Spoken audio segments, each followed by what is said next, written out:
The Hedgeless Horseman here. It's November the 25th, 2025. First of all, thanks to the sponsors. I'm gonna go through some different stuff in this video. Some news, also just talk about investing overall. Why patience is so important.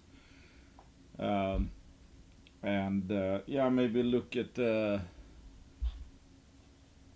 hodl folios. Anyway, I want to start with this. I mean, I don't know how it is for you on Twitter, but there's just so much MicroStrategy in Bitcoin posts. And what's funny is, like, I mean, this guy has 250,000 followers. And you see this stuff, just in large numbers of users are allegedly rushing to close accounts with blah blah blah. I think the same guy pulled out some number like 500,000 accounts are looking to close with JP Morgan. Probably it just takes it out of the thin air, and Bitcoin will go parabolic, strap in, you're not bullish enough, yada yada. I think he also, if he hasn't taken it down, I think he made a tweet that unless Bitcoin hits $90,000 by end of day yesterday, he was gonna erase the account, and you will never hear from him again. Of course it didn't happen, and of course he hasn't shut it down. So I mean, I've seen more big accounts do that stuff. I mean, this is just insane propaganda / pump. I mean, basically making stuff up and everything, it's gonna go vertical, And of course, what's so funny about this is when you see what they actually do, it's just mostly, in my opinion, pure pumping. And of course that makes sense, because as far as I'm concerned, Bitcoin is just one of the best trading sardines. It's like Dogecoin, but with a better narrative. And Dogecoin is admittedly a trading sardine. So at least Dogecoin doesn't pretend to be anything else, in a sense. Whereas like here, every Bitcoin max is basically, not everyone, I'm sure there are some who are like actually die hard, like we think Bitcoin is gonna be digital gold, and they might not like the ETFs and the pumping and MicroStrategy and all that, but it's like that is absolutely not the vast majority of people. Vast majority of people wants to get rich quick and not have to think too much about it. And of course that's why these accounts get like 250,000 followers, and there's other accounts as well, and that goes with what? Confirmation bias, of course. I mean, you can just look, and the same goes for myself. So I might be not as hypey nowadays, or I should put it like this. I mean, the more time I've spent in the markets, the longer I've invested in the junior space, etc., etc., the more patient I've become, the more long-term I've become, and also the more followers I get, etc. It kinda, I'm more afraid to say something that it can be seen as too bullish, or somebody buys something and it's like they think it's a sure deal because I think it's a no-brainer, for example, and of course there's always no-brainer for me, no-brainer risk reward. There are no-brainer high risk stories, there are no-brainer low risk stories. The difference is what position size you take in them, because as I've said many times, I think risk is the number one determinant, in my opinion, one should use of considering position size. But they can all be no-brainers. There can be no-brainers with like 80% chance of failure, risk of failure, and all that. But take this post. I mean, I post a lot of stuff mostly about investing nowadays, and sometimes a post might, especially on a bad day, you don't see much activity. post might get 1 like, 2 likes, 3 likes or something, sometimes 0 likes, and it might be something just type about investing, a one-liner or a two-liner or something. But here, for example, and I wouldn't consider this to be. I mean, I posted this because what does this represent? Well, this is a log chart of GDXJ, and I don't trade based on this, but you can obviously see that traders have put some emphasis on this, and of course, I mean, most people are traders, momentum algorithms and traders. I mean, day to day they drive a lot of what's happening, right? It's not value investors that has stuff go up 400% down, 80% up, 400% down, 60%, etc. The long-term value of all the miners doesn't change that much. The short-term profits might change a bit and all that because they're leveraged to gold. But anyway, so you see here where it's like, okay, this is I guess a rail, and here you have like, okay, bumped into it, went down, bumped into it, went down, bumped into it, went down, and then it's like, okay, it went over here, which is, one could say then that, okay, we're entering a new phase maybe, and it went down and retested this, and now it might be going up. Obviously, this is a upward trend, even though it's not massively up. I mean, it's not like every top here is much higher than the last one, but who knows? Maybe this is. I mean, some people argue that the bear market has been in place from here, and it's lasted basically until, I guess, around this point in time or something. Even though, yes, higher highs and all that, so one could say that the bear market actually ended here. But for juniors, it's been a different picture. I mean, these are producers. The GDX is up above these levels already. But miners overall have done well. Miners, actually, the ones producing, the ones who get directly affected by the price of gold. So I mean, my point was that, okay, this is a chart, simple to understand. Maybe it is our decade now. Is that a bullish skew on that? Of course it is. And you see, something going higher in price. Maybe again that we're entering a new, whatever phase or paradigm or whatever you would call it. And 136 likes, 8 bookmarks, 13 retweets. Because this is like very digestible stuff. And the people, most people, as you would probably know, don't really have any patience, don't really have any strategy.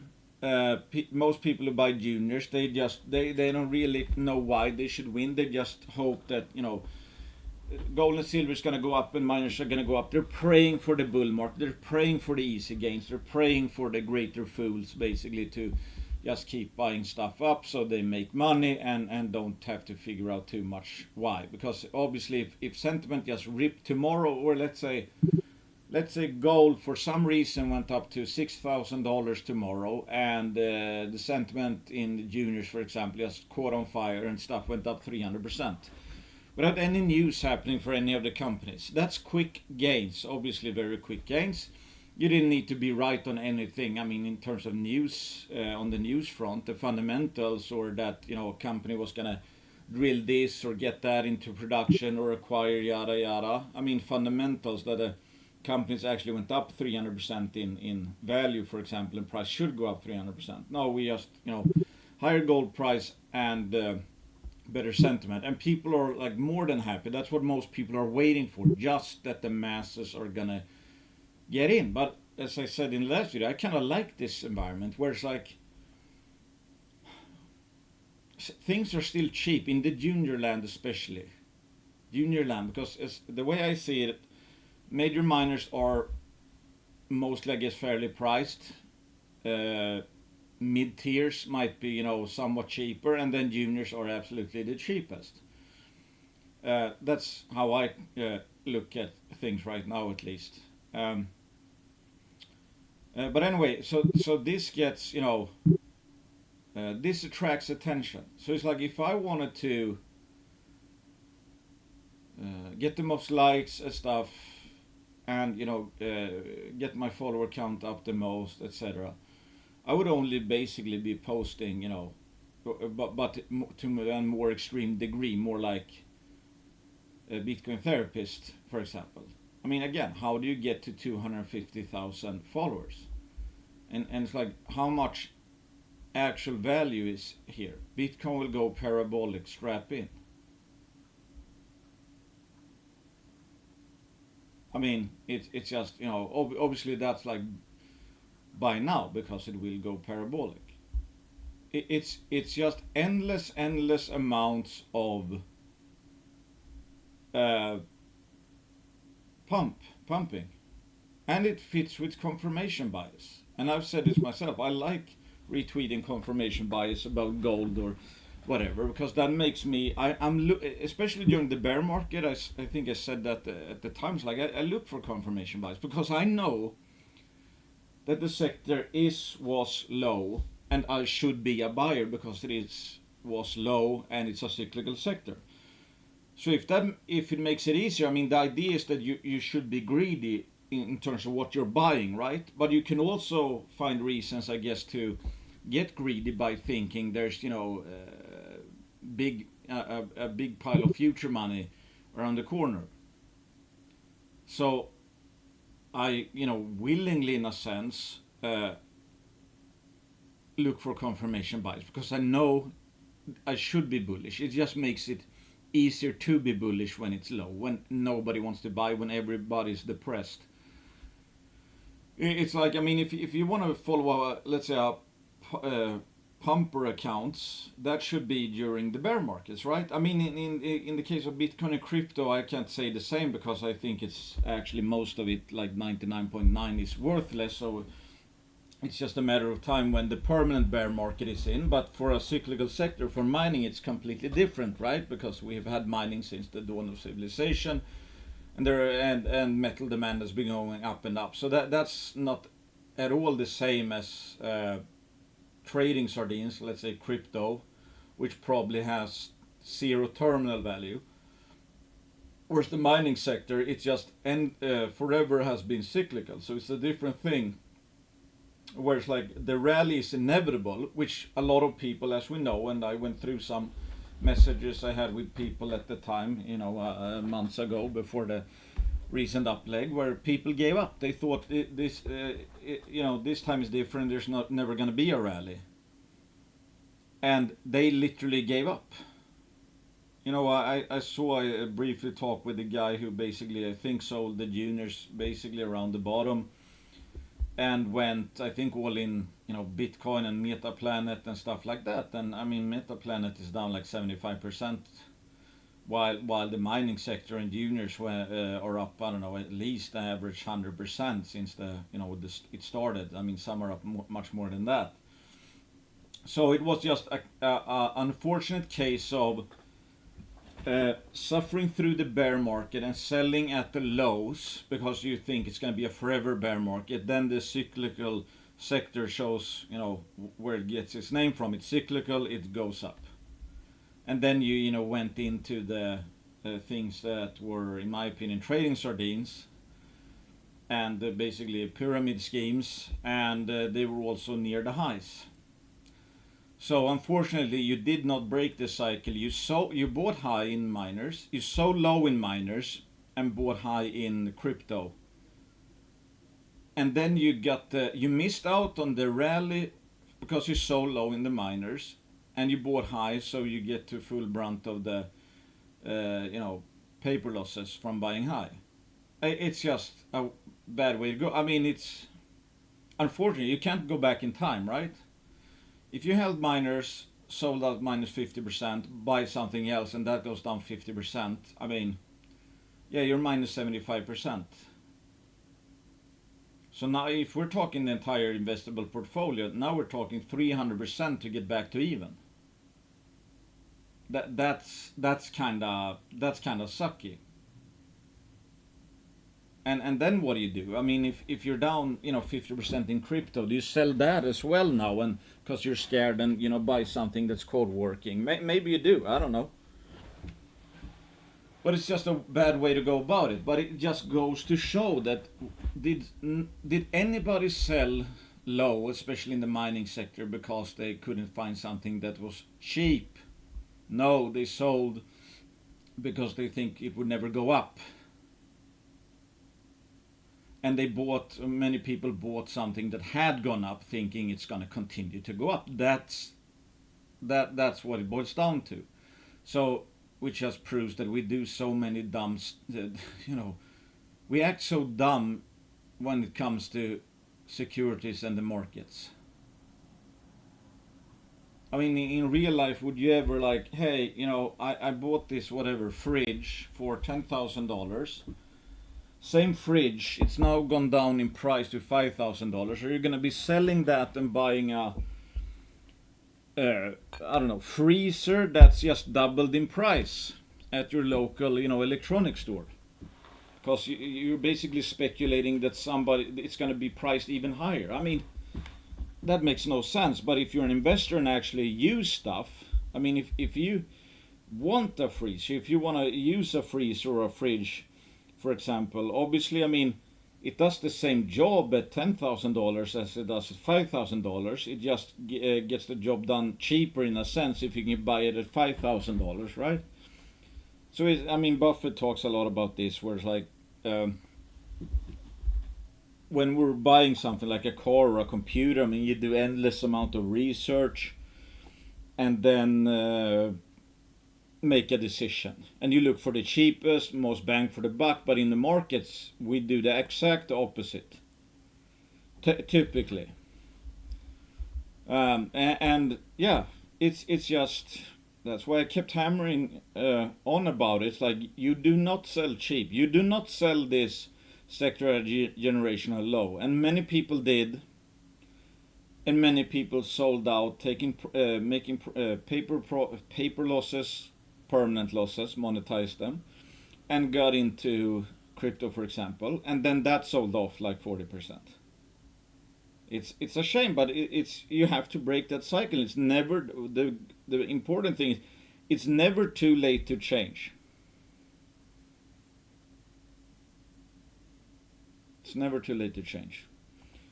So yeah, I mean, I don't know if I mean, I looked at another chart where what was a Nasdaq to Huey index or ratio, and that topped in 2000, and then you had a 8-year bull market basically to 2008. Then you had the great financial crisis, and then that bottomed, and miners put in their ultimate peak at around 2011, and the Nasdaq Huey index peaked out, I think, late, maybe Q3, Q4 2024. So I'm not saying this is the case, but the last time that ratio hit that level, the Huey miners went on an 8-year bull market, and some could say 11-year bull market, but there was a global financial crisis, a major crash in between.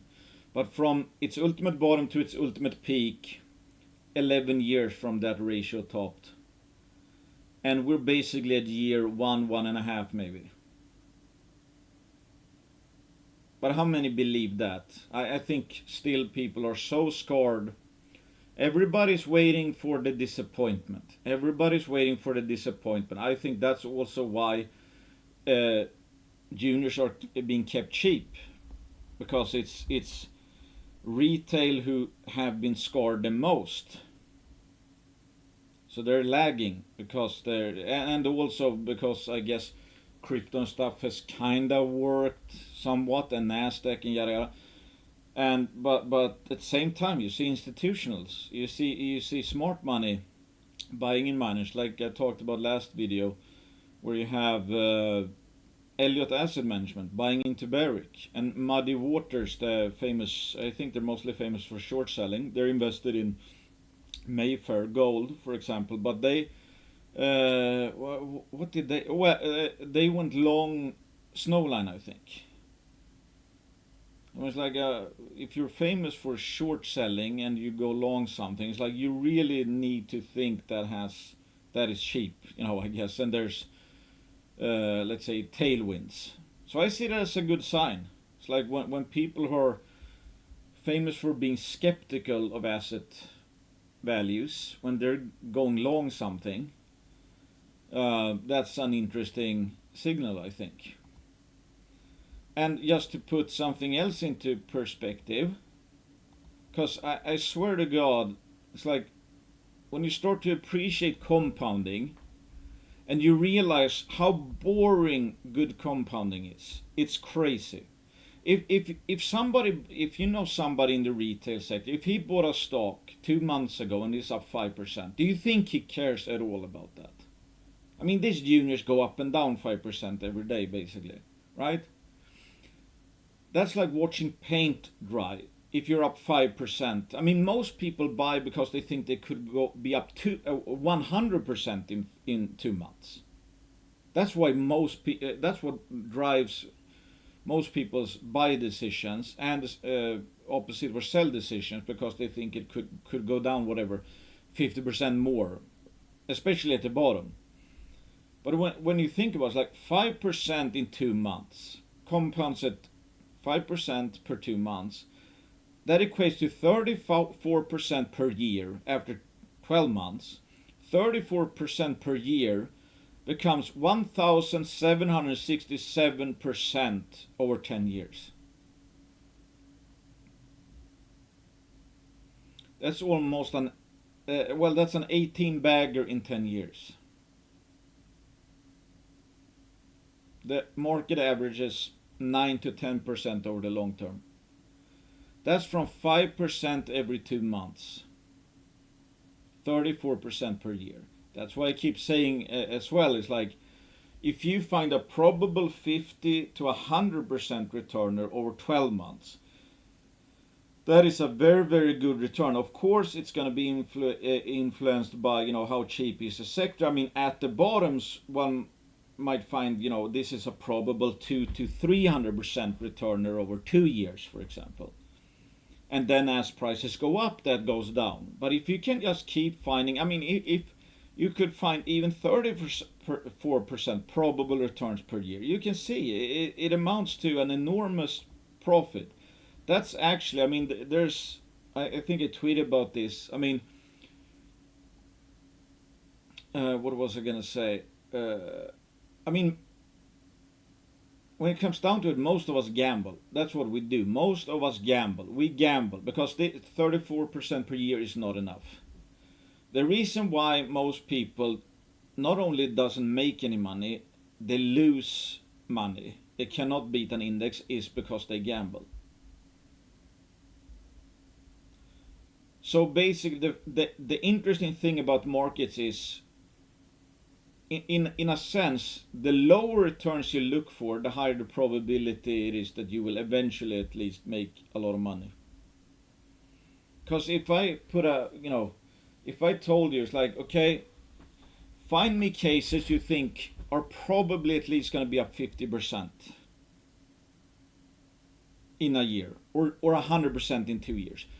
Most people's portfolios would look completely different, I think.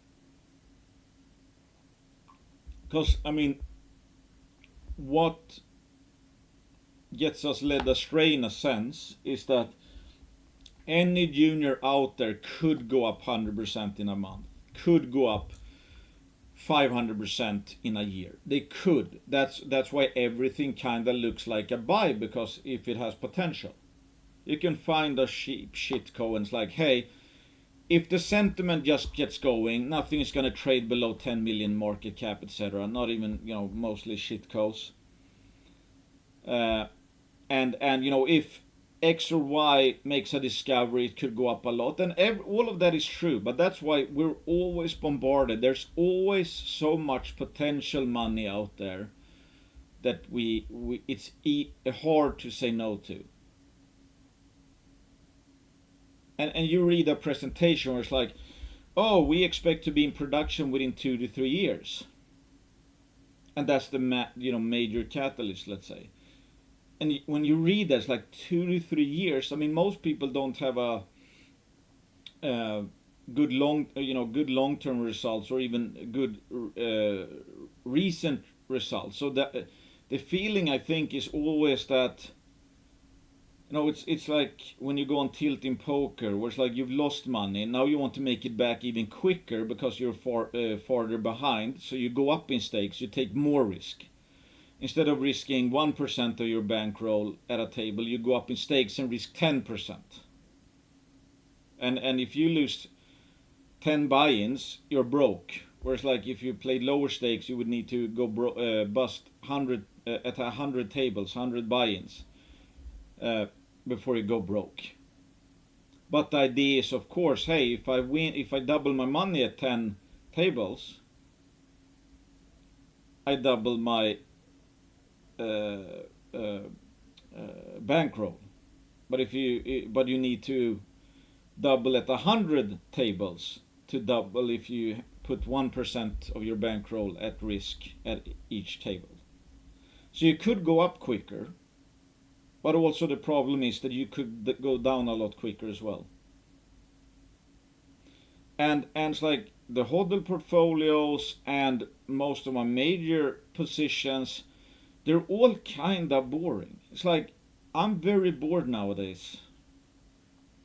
I think there's a lot of, especially developers, that I think are dirt cheap. Not that I know that they're gonna be multi-baggers. It's just that I think they're dirt cheap. If they execute, if this project gets into production, if gold prices at the same time are around these prices, that should, let's say, be a 3-bagger. And if that can happen within 2-3 years or something, get a 3-bagger in 2-3 years. That's absolutely great results. But the idea again is that any junior out there has the potential to go up 200-300% in a year, not 2-3 years.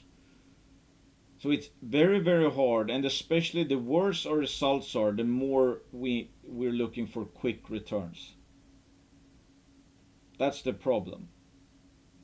It's kind of like, I mean, if you started late on something, if you, I mean, why doesn't a lot of people, let's say, change careers when they're 50? Because they think, well, it feels like, well, the runway's kind of over. I should have gone into a new field or something, I should have started at 25 years old, not 50. I missed out on that, so there's no point in changing it now.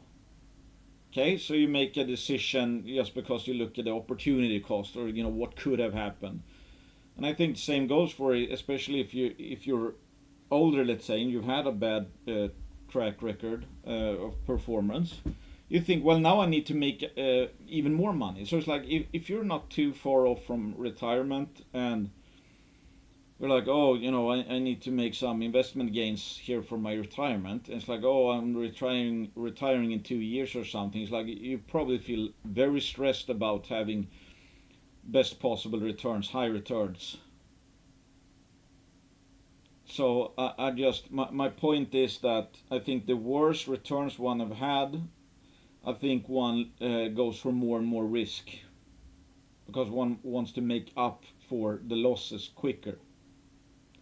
And that's also why I think crypto is such appealing to so many. Why these Bitcoin accounts have 200,000 to 1.5 million to, I mean, Michael Saylor 4 million followers.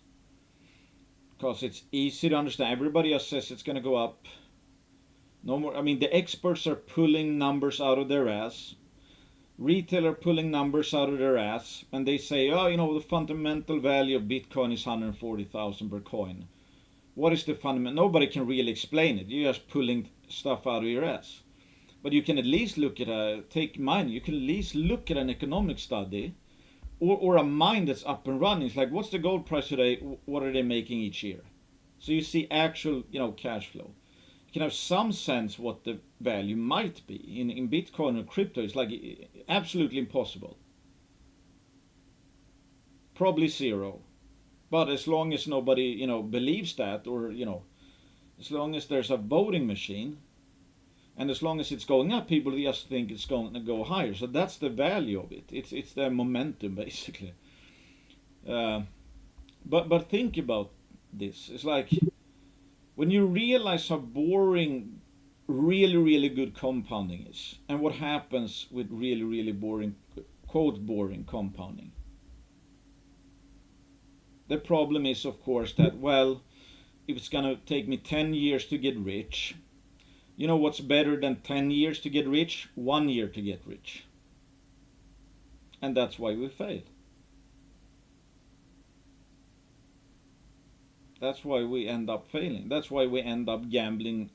Vast majority of people end up gambling their money away. So they'll never, I mean, it's like,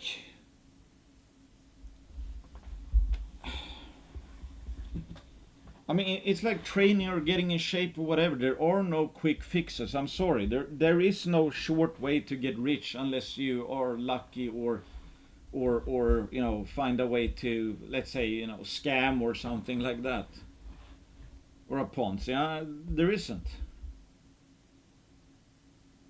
If, I couldn't come up with a, not as a, you know, ordinary investor. I couldn't come up with a, you know, hey, get rich within 1 year, unless I used a shit ton of leverage, for example, or insane risk appetite. And the thing is, of course, you can go to a casino and like, I'm gonna bet on black 10 times in a row, and I'm gonna put, if I win, I'm gonna put everything I just won on the next. So it's like, you theoretically you could double 10 times in a row, and you'll make a lot of money if you did that. How many do that? How many roll, or you know, get black 10 times in a row? And it's only enough for one to not be black, and you've lost everything. But it takes enormous discipline and enormous patience to actually be okay and look for, you know, this type of compounding, which is going to amount to this much. It's crazy. But the thing is, it's never enough. It's never enough. I mean, you had people now in the recent correction, after 3 weeks of consolidation in this sector, you had people on Twitter asking, you know, gurus and stuff like, hey, you know, I'm ready to give up here. It's like, how long is this correction gonna last? 3 weeks after a lot of stuff had gone vertical basically over the previous 4 months. It's like, are you kidding me? It's like, you have no chance in this sector. Absolutely no chance in any sector. Look at the Huey. I showed this short. I showed that short before, where it's like, from the 2001 to 2008 bull market, Huey spent 90% of the time consolidating, not making a net new high. And I mean, the consolidations, the sideways movements, trading, it's like, some of those consolidations lasted, I think, for 2-3 years. Basically, it's like consolidate for a year, popped up within a few months, then consolidated for 2 years, then popped up, and then consolidated for 3 years, then popped out up, etc. So think about that. If you accept that 90% of the time the miners are going to be consolidating, not making new all-time highs. I mean, if we look at GDXJ, one could say that this was a consolidation period, because it wasn't until here when the price actually went higher than this, and then that was ironically the top, then down, then up, and then one could say that this was consolidation, because it took until this in 2020, so let's say almost 4 years before it made a new high, and then it was down again. So of course, on average, it's never gonna, this trip didn't feel good for anyone. But if we look at it, the trend was actually up. Not in a high pace. I mean, it's like 10 years, and what is this, 58? Yeah, so like 10 years, and price, it kind of doubled if we just look at the average, and in the meantime it went from, you know, 16 to 53 in just 8 months, for example, in between.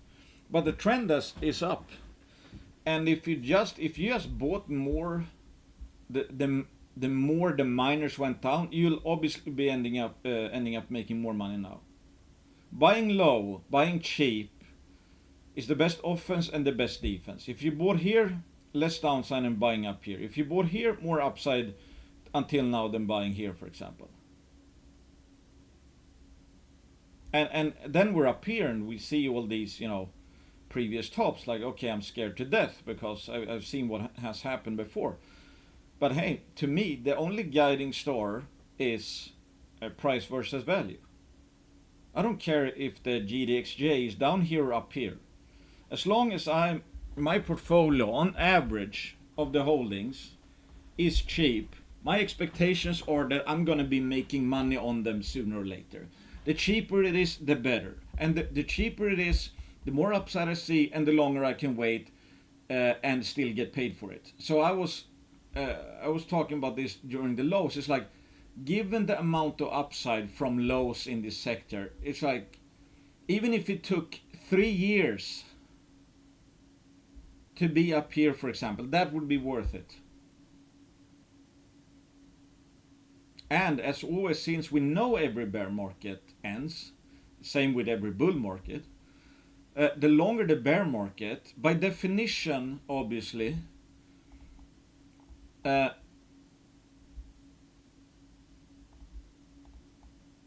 if we're here, and then later we're here, what do we know? Well, we know price is lower, and we know the bear market has lasted longer. And we don't know when it's going to end, but by definition, it's going to be closer to the end than here, if it hasn't ended yet, right? And then if we assume, well, also the future returns are just going up and up, which means that you should be more willing to wait because the future returns from here are higher than here. So maybe this is an extra 1 year's worth of wait. Let's look at this, for example. Okay, 180% from here. Down here it's 246. So that was, let's say, 65% extra returns. 65% extra returns. Well, that's like, you would be happy if you got, even 2 years of 65% returns is actually good. So basically, at these new prices, okay, this is a bit in hindsight because we didn't know it was going to trade up here, but the thought process, the logic behind this is the same. It's cheaper, which means higher future upside. Higher future upside means that I should be willing to wait even longer because it's still going to be worth it, right? And we know by definition the bear market has lasted longer, so we don't know where it is. We didn't know when this bear market was going to end, but we know that the longer this is closer to the end than here. This is closer to the end than here. This is closer to the end than here. By definition. If it hasn't ended, every extra day that it hasn't ended is one extra day closer to the end down here. And it gets cheaper and cheaper. So it means it gets closer and closer in time to the actual upside in the cyclic, the up leg in the cyclicality from cheaper and cheaper prices. So the compounding risk reward goes exponential. Because if you take this versus this to the next top. So this is like 200% in 8 months. Compare that to 143% in 1.5 years. Higher returns, much quicker payoff. So this is not, you can't just look at what the total return was if you account for the time. Whatever, use that as a multiplier. This is not 50% better. This is much better from a compounding because you did this in 8 months instead of, let's say, 1.5 years. Which means that selling lower and lower the deeper a cyclical sector goes into a bear market, it's just the bias gets exponentially better, not linearly better. But anyway, up here, I don't put much value into this where this short. We might correct down, it might be a false breakup in a sense and go down again, I don't know. I'm just looking at what am I paying for these gold juniors. What do I think the gold is worth in the ground? What might they have in the ground? What kind of news flow do I expect over the next 12 months? How much, I mean, if you have a universe like, oh, they have 1 million ounces, it looks like it's possible that they could have 3 million ounces within 3 years. Even accounting for dilution, and those are like proper ounces, even if you account for, you think, well, it's going to go up 200% if that happens in 3 years, then you take away some of the dilution, so it's like 150% maybe. But then also, well, 3 million ounces is more sought after than 1 million ounces. So you're probably going to get more per ounce because the total project gets better and better. So maybe it is 200, maybe it's 250 you would expect. And maybe you put a whatever percentage chance that happens, yada yada. And of course, it's even better if they have 1 million ounces and they're priced like they have 500,000 ounces. Because then you're not looking at, potential 200% or 250 or whatever. It might be, in 3 years, it might be 500%. That's pretty compelling risk reward. And if that's a 50% chance of happening, hey, that's good enough. One in two is going to return 500%. And what happens if they miss the 3 million ounces? Maybe they come up with 2 million ounces. It's not necessarily that if they miss my base case, you're going to lose everything. They might come up with 1.5 million ounces, and you might be up 50% or even Steven in one. So one goes up 500%, the other one is flat. You're still up on that portfolio over 3 years, or those two positions, if you just had a portfolio of those two positions. So it's just, stacking the odds. I mean, if you're paying for 3 million ounces and they have 1 million ounces, you need to go to 4 for it to be worth anything. Then you can speculate, well, I think also gold is going to go higher. So, I mean, and that sentiment it could get really good. I mean, that's why it became so asymmetrical down here. The sentiment is absolutely depressed. Everything is absolutely cheap. Where's the big change going to be? Is it going to be up or down from depressed levels? You know that already. Whereas like in crypto, nobody really needs crypto. The world doesn't grind to a halt if there's no Bitcoin. If there was no copper mining, the world would grind to a halt. If there was no silver, the world would grind to a halt. Gold, there's a lot of gold out there, so it wouldn't grind to a halt. It would just need much higher prices to actually get somebody to sell their gold. Where am I going with this except for just my point is to I don't know what my point is, but like be prepared to be bored. Be prepared to be, if your portfolio is boring, it's like I made a tweet some days ago or a week ago maybe, it's like exciting cases, boring portfolio.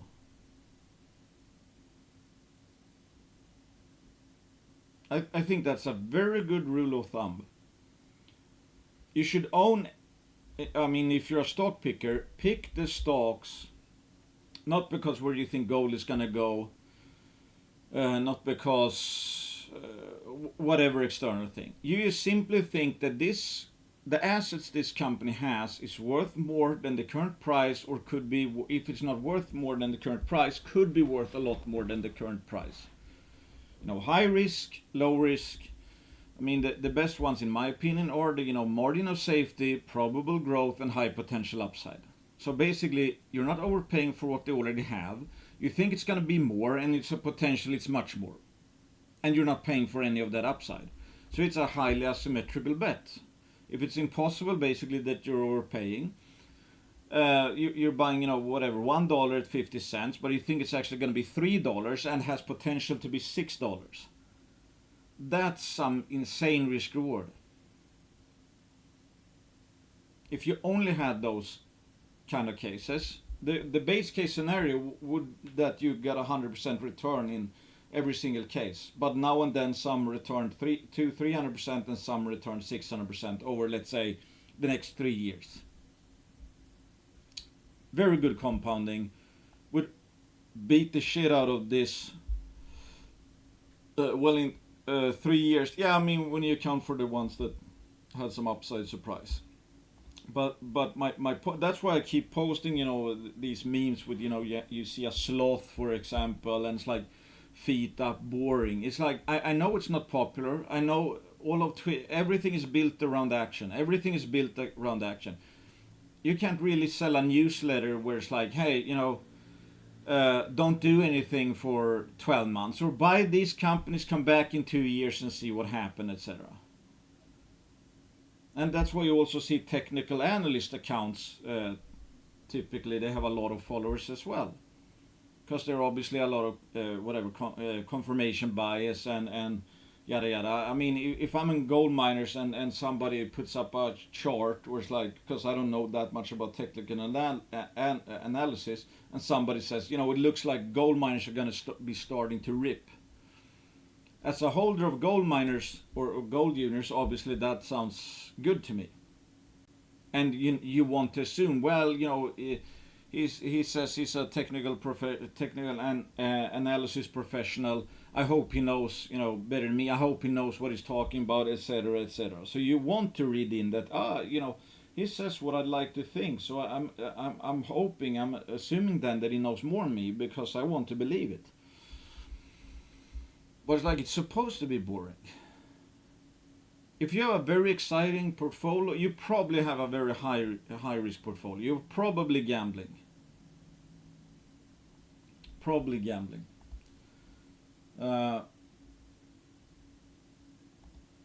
One news item: Finex Metals report initial drill results from Rupa East, target Finland.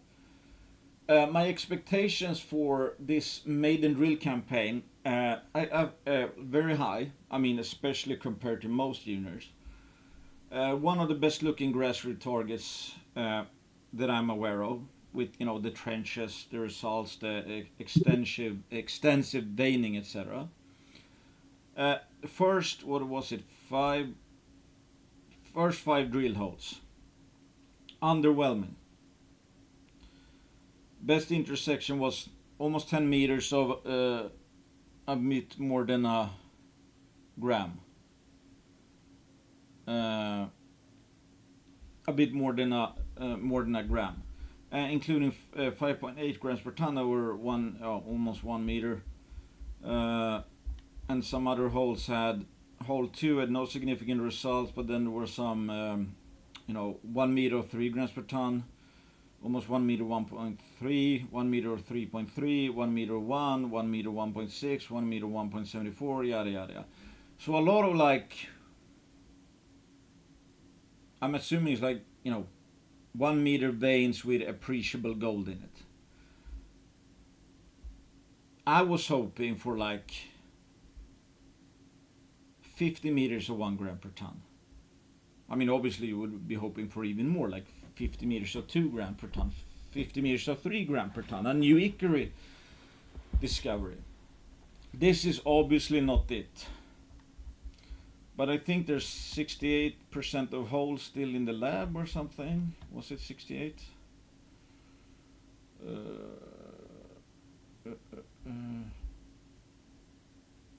I don't know. But more than half. I think they drilled 15 holes, so 5 are out. The other ones are, let's see here,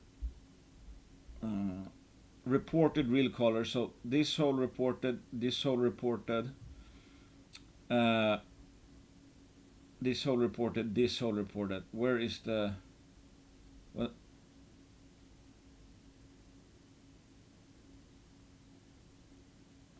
Well, yeah, there's 5 holes. Maybe, what was I gonna say? Maybe the, oh, okay. So here's, 2 here. Okay, so they've tested this, tested here, tested there, or that we know assays. I think it was hole 1 that had the best, right? Hole 1 had the best, and that would be here, immediately under the trench here. So it's like, okay, so what now? What does this mean? well, they don't have a quote discovery hole. The thing is, of course, it's like they're not dusters, but it's not a slam dunk discovery. They've proven that there's gold bearing veins here. They've hit up to 5 grams per ton and 3 grams per ton 1 meter intervals. So obviously there's something going on here, but it's not where there's like, okay, that's an ore intercept. Will there be? I don't know. I mean, it's an orogenic, or thought to believed to be an orogenic system, and they can. I mean, there's, I mean, it's orogenic system doesn't necessarily, be totally homogeneous. Let's say, because I mean, what was it? Hole 3. I think that was that one that hit nothing. 2. So okay, so this one hit no appreciable gold. Here you have 10 meters, so 1.2 grams per ton, and 1 meter or 3 grams, 1 meter or 3 grams, etc., etc. So is there a place where the gold grades go up, where the veining is even more stacked? So you might have a bunch of these 1 meter, so 3 grams per ton, for example, where you in a combined interval you get. I mean, if you get one of those every 3 meters. You would have an average grade of 1 gram per ton, and if you find 100 meters of that stuff, or 50 meters of 1.5 or something like that. So my point is, I'm not a geologist, so it's like, and nobody can tell or nobody can say exactly what it's the other answers are going to show. But so I mean, what we know is that this is not a confirmed economic discovery. B. 2/3 of the holes are yet to be reported. And then also the fact that market cap went down to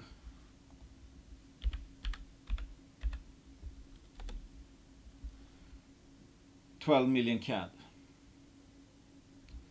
So that's the new reality. We have to, it's like I'm probably down on paper in Finex, I don't know, maybe $50,000, something like that. So it's a paper loss right now, and again, it's like, oof, this was one of, I had very high hopes for the maiden drill campaign. I thought the first 5 holes could be immediate, significant discovery holes. But that's it. I mean, it's like in poker, when the hand is over, or you have a bad beat or whatever, that's it. Forget about it. Shouldn't influence anything. Do I regret my bet? Absolutely not. It's like, I would make this bet, I hope, probably 100 times out of 100. And then also, even with that, it's like the Rackla disappointment. That's also fresh. Rackla, of course, was at what, 130 million. At the same time, they had like, I mean, the channel sample, very big vein density, enormous system with high vein density. So the overall price was kind of even higher, in a sense. And obviously, everybody knew what happened to Snowline when you had that much volume of rock, and if that was good grades, high vein density, and all of that. So makes sense. But that was 130 million. This was starting at 20 million. So again, it's like, if we think about it, how much was it actually pricing in? 20 million CAD. I mean, what if a significant discovery, what that could be worth in this part of Finland? I don't know, hundreds of millions. I mean, if Ikkari is 1.4 billion. So it was pricing in a very, very low chance that these guys, especially with this maiden drill campaign, is gonna de-risk something of significance. So I think the odds were good. 20 million CAD with the trenching footprint and all that in Finland. There's some big mines around. That some high grade up to bonanza grade chip samples or rock samples in the trenches. No-brainer bet, in my opinion. No brainer bet. And again, going back to it at 20 million, I don't know what it was pricing in. It's like one could say, well, there's a, let's say 10% chance they're gonna find something worth 200 million. And at these gold prices, this part of Finland, yada yada, 200 million is not that high, right? So I think that there were some favorable odds in this one. A favorable bet, good risk reward bet. Of course, we only see what happens. We don't know what the actual odds are. Nobody can tell. We have to make assumptions about that. Then, of course, okay, so whatever. That was the new. We have a pre-assay reality, which was, I think the market cap was 20 million. At pre-assays, 20 million pre-assays. Now we're at 12 million post initial 5 holes. Then it's like, okay, well, what do you do now? Now it's a different story. We have more information. Unfortunately, the 5 holes were not as good as we hoped. That's information. What does that mean for Rupa East? Is it completely over? Is there no discovery there to be found? I don't know, because I don't know what the last holes are going to show either. It just comes to this weird situation where it's like, if this was an absolute one-trick pony, it would be even worse, of course. But we have holes in the lab. Rupa East is a pretty big property. I think the gold till anomaly is like 2.8 kilometers long, and they've tested obviously a small footprint of that. We know there's a gold bearing system here. That's been confirmed in the drilling. We also know they have, they have more projects, more gold projects, and they have the big Tulpio project, which alone I would say is probably worth more than the current market cap, even though that's probably something that would need to be partnered with a major. So if Finex only partners with a major for Tulpio and you throw away the gold assets, obviously if they were able to do that, it means a major sees, hey, there's $1 billion potential here, might do let's say have a deal like Inflection or Headwater, then it would look cheap at this market cap. So if we're thinking like really long term, I would say Finex is cheap. At the same time, hey, if there's other stuff that's cheap as well, long term. And at the same time, we have, the main dish by far for me is Rupa East. So what I'm trying to say is like, now I think it's a hard decision because like 12 million CAD isn't really pricing in much, right? You get their entire portfolio in Finland for 12 million CAD. It's hard to say that that's not cheap.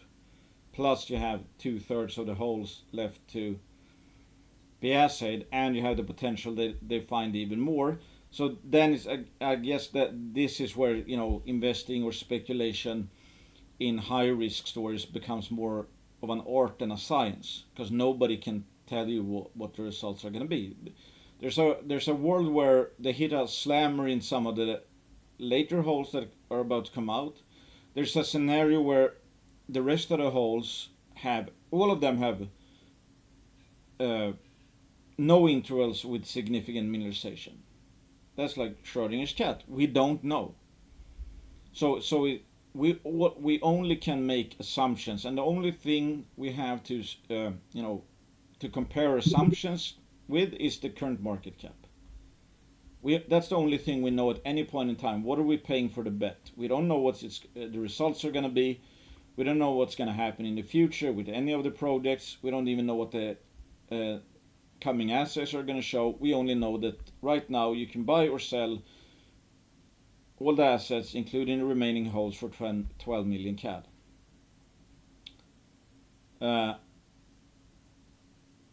That's why it's like I don't see a how do you call it, like a clear.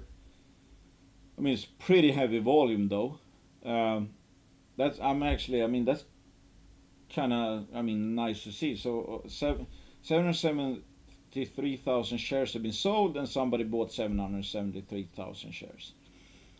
And I didn't know what it was going to open up at, because it is a quite a liquid stock. and also with this new market here. So I so far I haven't done a single trade in no account. I haven't sold anything. I haven't bought anything. Because that's the thing. It's like it depends on your time frame, I guess, and how do you see the results. I mean,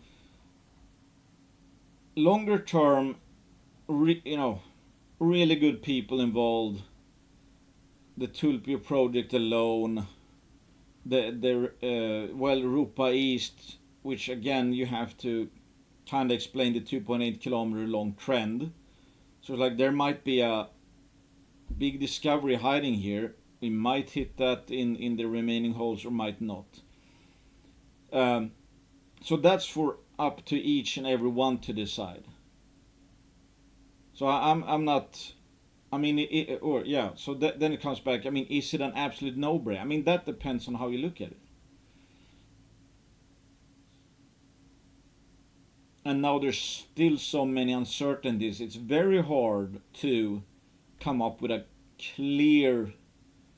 I mean, or I should put it like this: is this an absolute buy here? I don't know. Is it an absolute sell here? I don't think so.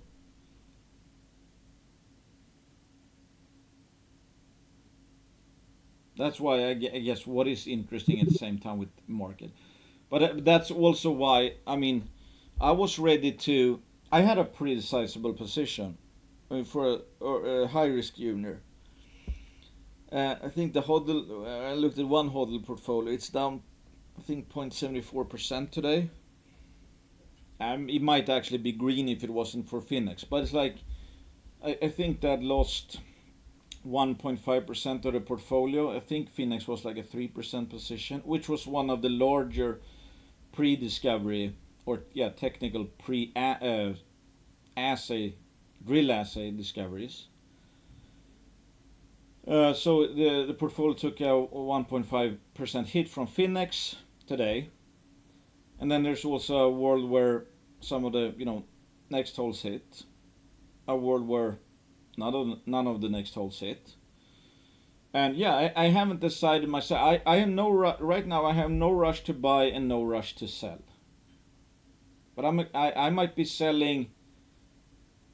Well, I can't sell the whole position anyway. But I might be selling or buying a minute after I publish this video. I don't know.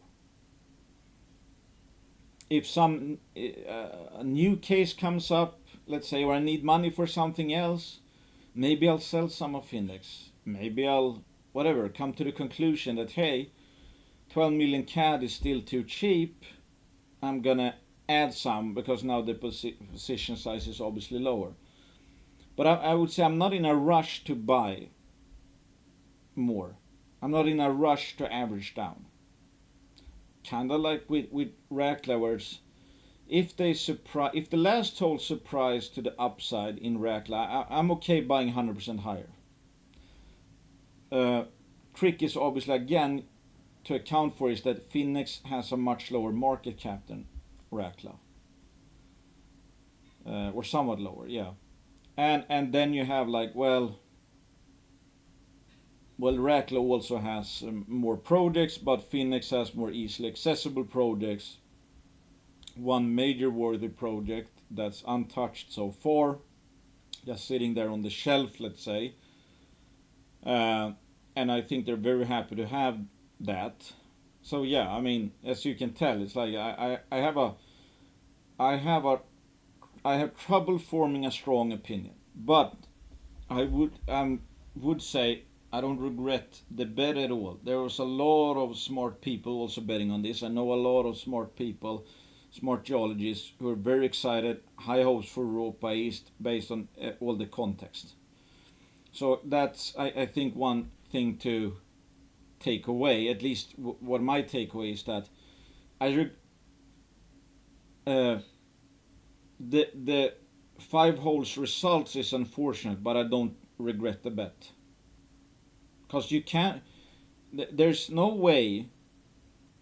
If you regret the bet, that means you would never. You shouldn't have made the bet. Well, then you can forget about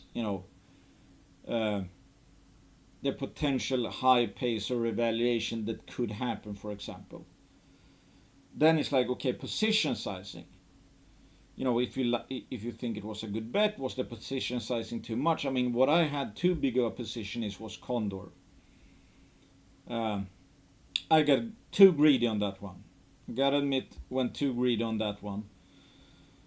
Don't regret the bet there either. It just same for Rekla. Don't regret the bet. I think the position size was kind of okay actually, and there was a lot of people that were super surprised about those results, including myself, of course. So it just goes to show, even the, let's say, some of the world's best experts and some of the best geologists that know the stories, know the geology, Mother Nature can surprise you. And sometimes, you know, peripheral target is a discovery. I think that's how they. I mean, one of the Cada discoveries was like, that was the least interesting looking geophysical anomaly they drilled. I think that ended up being, you know, being the discovery. So you never know. But that's the thing. We do not know. But all of these stories. I mean, Finex obviously would be one of those cases where it's like, hey, if they hit on, are these all holes?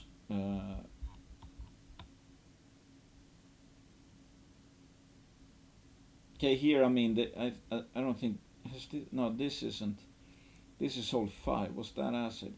So hole 5 isn't acid, hole 2 was acid, that's one that hit no, is that hole 2? Okay.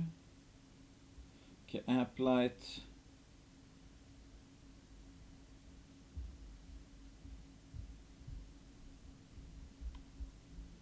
Two.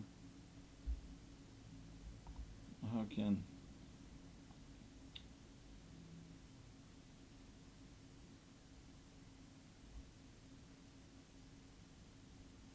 Okay, here it says 0.3 to 0.5, but I guess that might be, I don't know, less than a meter or something. That's why it's no significant assays. So I mean, here, for example, it looks like most of the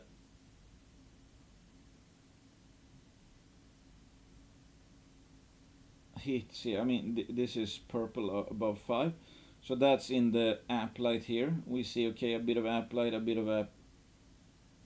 Wait, are these great? This is all 5. That's not been acid, has it? I'm just trying to make sense of the. Oh, okay, okay. So it is only geological description, but here it looks like the highest grade were close to the Applite. So here you have Applite. Here you have Applite. Here you have Applite. Here you have Applite. Here you have Applite. But it appears, if this was hole 2, that also hit Applite.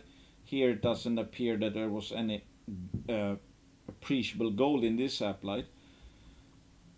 And what are these black?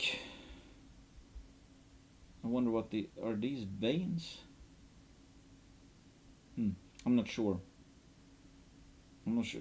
Here's a black stripe, basically. Well, we're gonna see, but it's like, okay, maybe I don't have the highest hopes for hole 5, for example. Where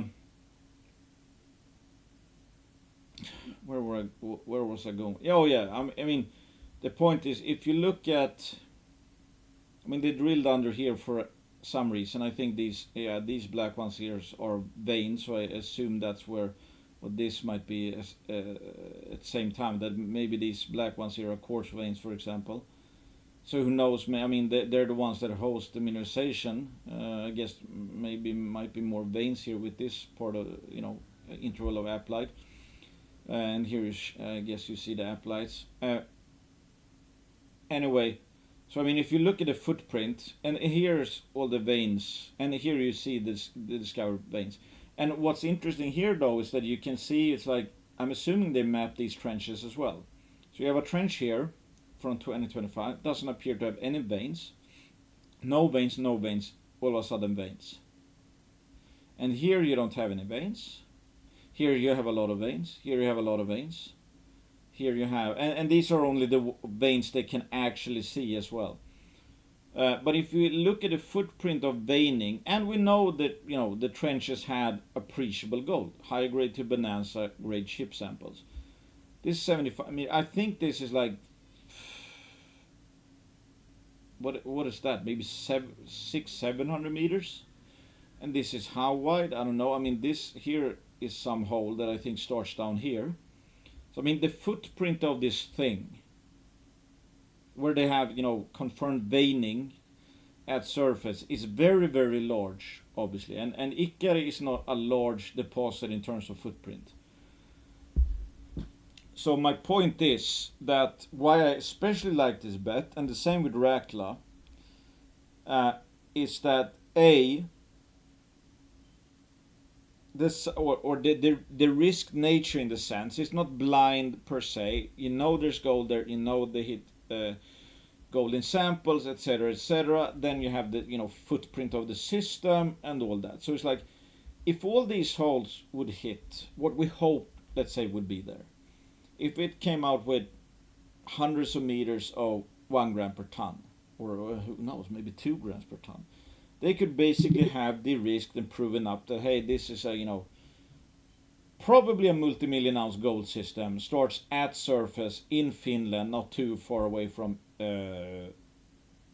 Kittilä. What that could be worth, I don't know, but I'm thinking billion plus, and I was paying 20 million for the bet.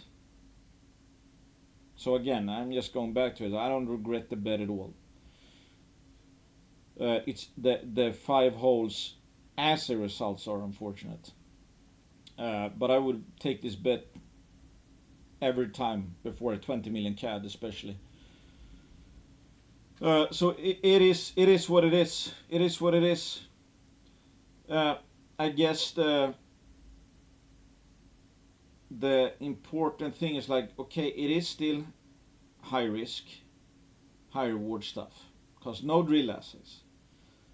So if you went, this is one of those cases where you could have been going gambling, in the sense that, well, if these holes hit, let's say, and including the first 5, if they all hit, Jesus, this could go up 500% within a month after the assay results.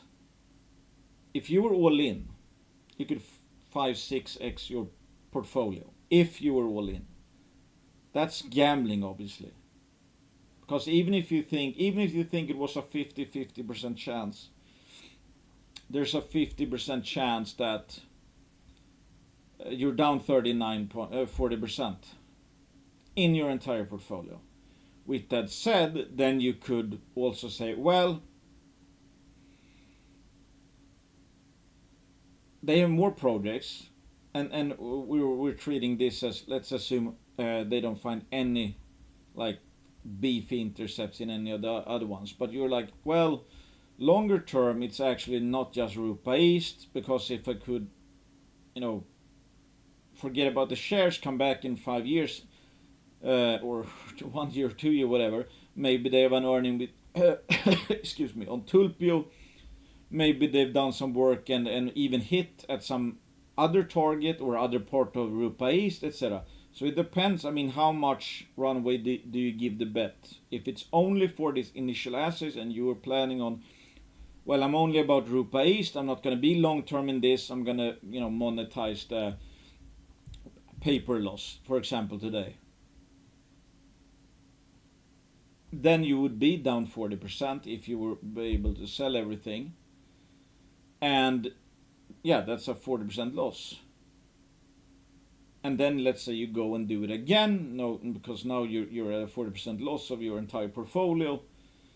And okay, theoretically, if the next one hits, it would make up for what you already lost, because you would only need 70% to 150% to get back to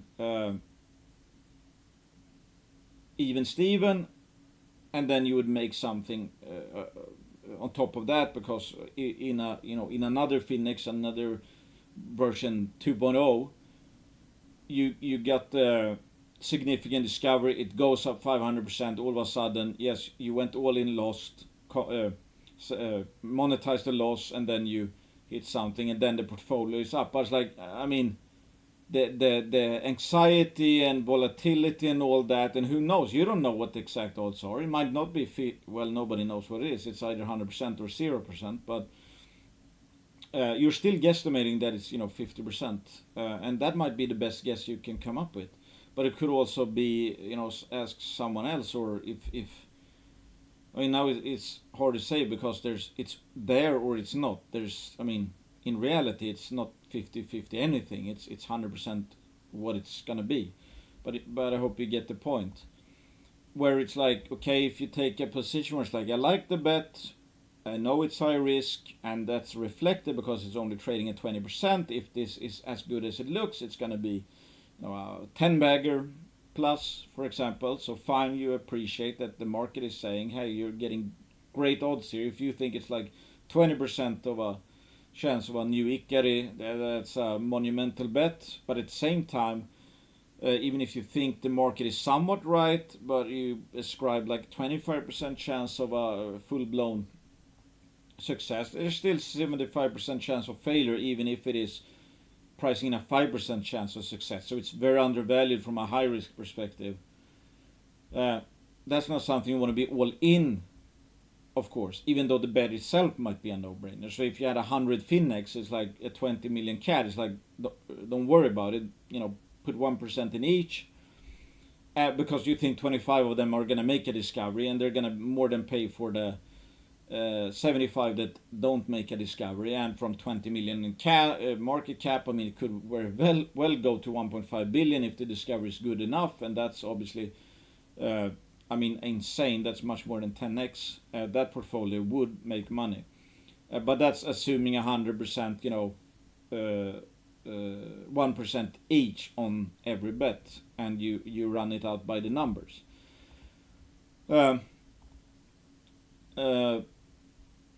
So I was prepared. Like, I had a pretty big position for a pre-discovery play, and I thought about adding more. I think I added maybe 2 weeks ago. I think I added a bit more, but I still, again, this is where it's like the greed thing.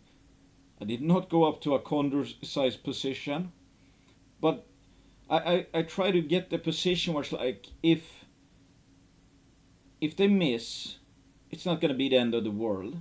If it hits, it's still low enough that if the assets are really good, I could increase, not sell, increase on a 100% pop on the first day, for example. So I could allow a position small enough, and I talked about this in the gambling versus investing video, I think.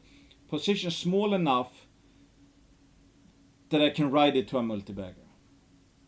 Because if I start off too strong and I need a multi-bagger to pay for the other ones, then I would be shooting myself in the foot.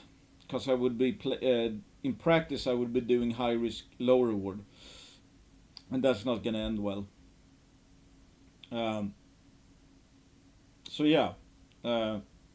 I'll keep betting on stories like this. It's just that,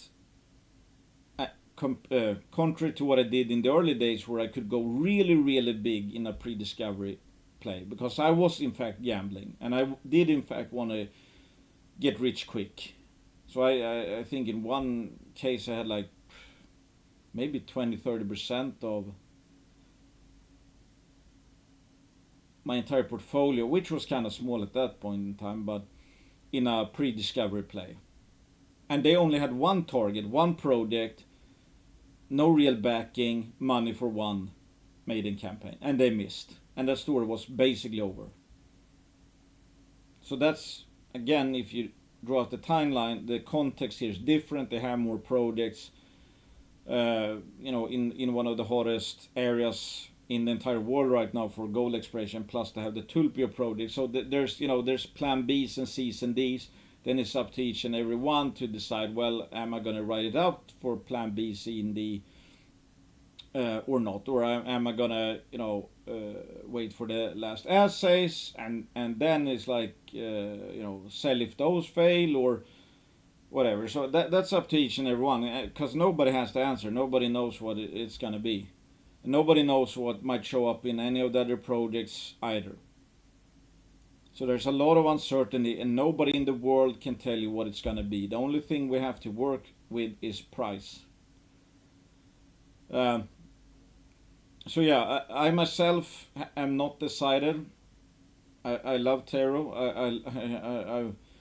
I love the guys. I think Newquest are one of the smart people, and of course, I mean, there's I don't know, inside ownership is huge. So obviously they're going to be tirelessly working to make a discovery out of this. So they're not going to be walking away like this was just a pump job. So longer term, I mean, I'm not too worried about it. They tend to find, even if all these holes fails, I expect them to, keep plugging away, and I wouldn't be too surprised if they do a deal on Tulpio one of these days, unless they want to drill it themselves, of course. Then it becomes more high risk, I guess. So yeah, it's up to each how do you say it? Each and one's own. Yeah. Anyway, I think uh, yeah, obviously it's relevant to talk about today because the news is out. I don't want to, uh, I don't want to. What was I gonna say? I think it's.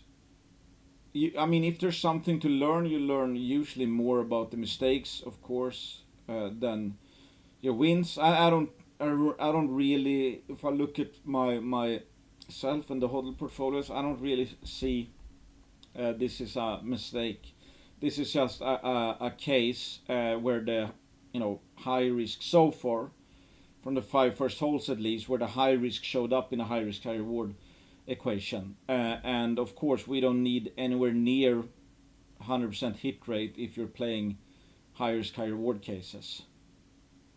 If this would turn out, and it might still do that, if this turns out to be a significant success from this price or even 20 million, of course there's a lot of upside there. So yeah, that's basically it. I don't know if there's again too much to learn from this. I mean, they obviously have to wait for the last 2/3 of the assays and then sit down and think about, hey, I mean, depending on what they show, is it getting hotter somewhere, is it getting colder some, I mean, if none of the remaining holes hit, it's like, is it worth walking away from Rupa East, or is it worth looking at some other part of their project? I mean, they can obviously do more trenching and all that. So a lot of stuff can happen. And hey, if Rupa East was the name of the game, and you're okay with, hey, I don't think any of the other holes is gonna work out, and I have whatever, I have some other stories where it's like you think there's better risk reward for that money in those plays compared to a 12 million CAD Finex. I mean, then you should sell. It's totally up to what's the opportunity cost in a sense. But yeah, lastly, I would say I don't think this. Well, we know the story isn't over yet, but also thankfully, since it is a new quest company, they tend to plan for the worst in a sense. That's why they have multiple projects and all that, because they look at it as a numbers game because they are experienced. So yeah, I mean, for better or for worse, uh, uh, I don't have any really strong opinions about bullish or bearish here. It's hard to make a case why it's expensive, and it's at the same time maybe hard to make a case why it's super cheap after these five holes, etc. So I'm not leaning really one way or the other, and I can tell you if I'm not going to touch the position, in the next month, or if I buy or if I sell. If I find something better to put the money in, even if I think Finex is a buy at that time, I have no problem selling some shares to buy something where I think I get a bit better risk reward. If I don't find anything, and I, from thinking about it more or hearing what maybe from the company, or am I gonna wait for the remaining holes and then make? I mean, one could say it's like, okay, what's priced in now? 12 million. Okay, what's the risk reward? If we're looking short term, what's the risk reward on those last holes? What's gonna happen if they drill absolutely nothing in the last holes? How much downside is there? Again, if we're thinking short term catalyst speculation. I don't know. I mean, how cheap would it get down to? I mean, if they're all dusters, how low, you know, would it go to? I don't know. I don't know. And then it's like one thing that they have the big Tulpio project in the back pocket as well. It's like, okay, I'm getting 100% of Tulpio in that case. For, let's say, it drops to 8 million. It's like, all of a sudden that's pretty cheap just based on Tulpio. And then, of course, hey, these remaining holes, 1 or 2 holes, can show that, okay, here's actually where it's getting hotter, the mineralization is better here for some reason. And then it's like, okay, well, then it's probably going to be up from 12 million market cap. So yeah, long story short, I don't know. I might be buying some or selling some within a minute of me not even publishing it. Just ending this recording. So again, it's like I don't want anybody to get the impression that I'm screaming buy here, and then because I want to sell into that, or that I'm screaming sell and I'm gonna be buying into it.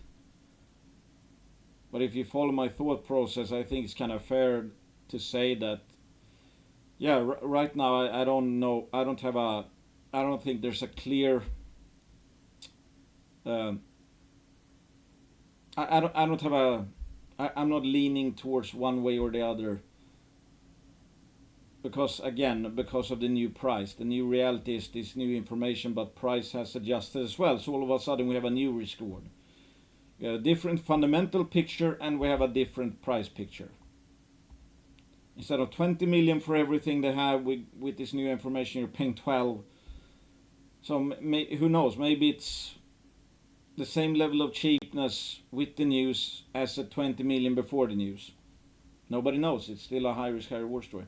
Anyway, thanks for listening. If you have Finex, obviously it sucks to have this kind of a paper loss.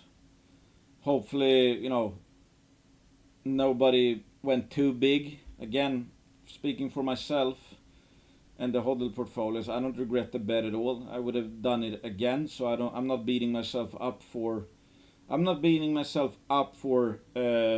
having a paper loss in Finex Metals at this point in time. I think it was a outstanding pre-discovery, high risk, high reward play.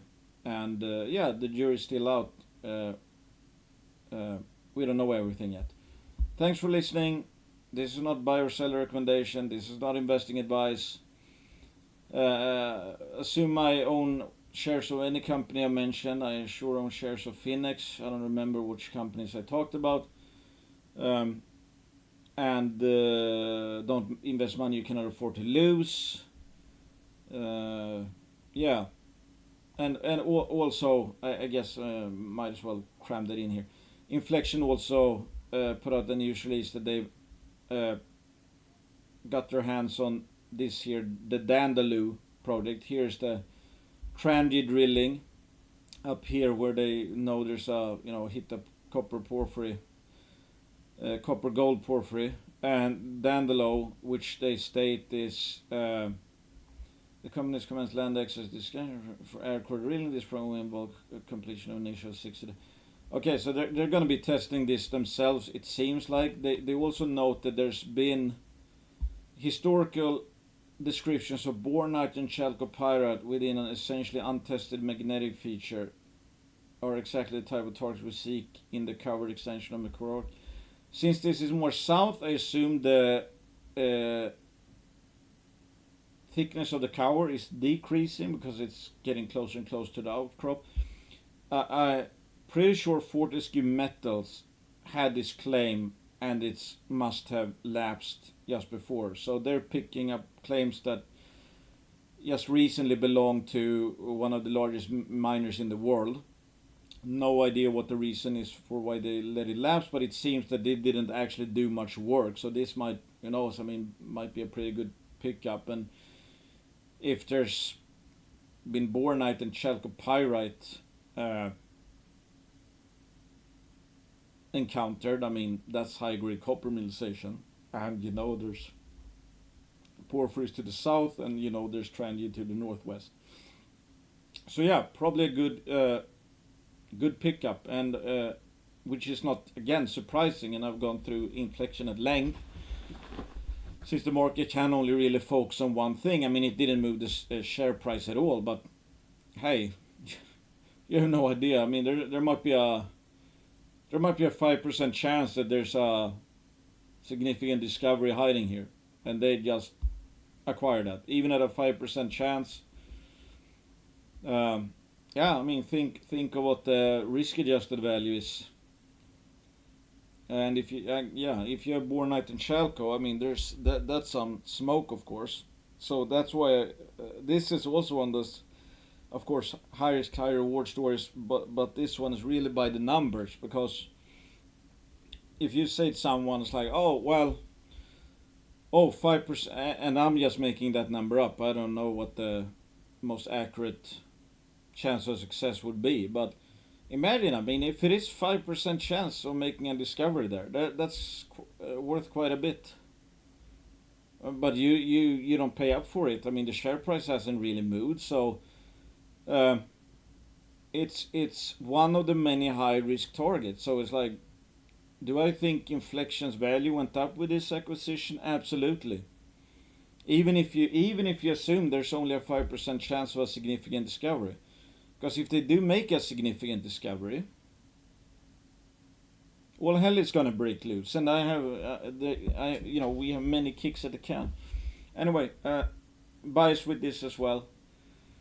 Finex and Inflection are banner sponsors. I own shares of both. Thanks for listening, guys. Bye.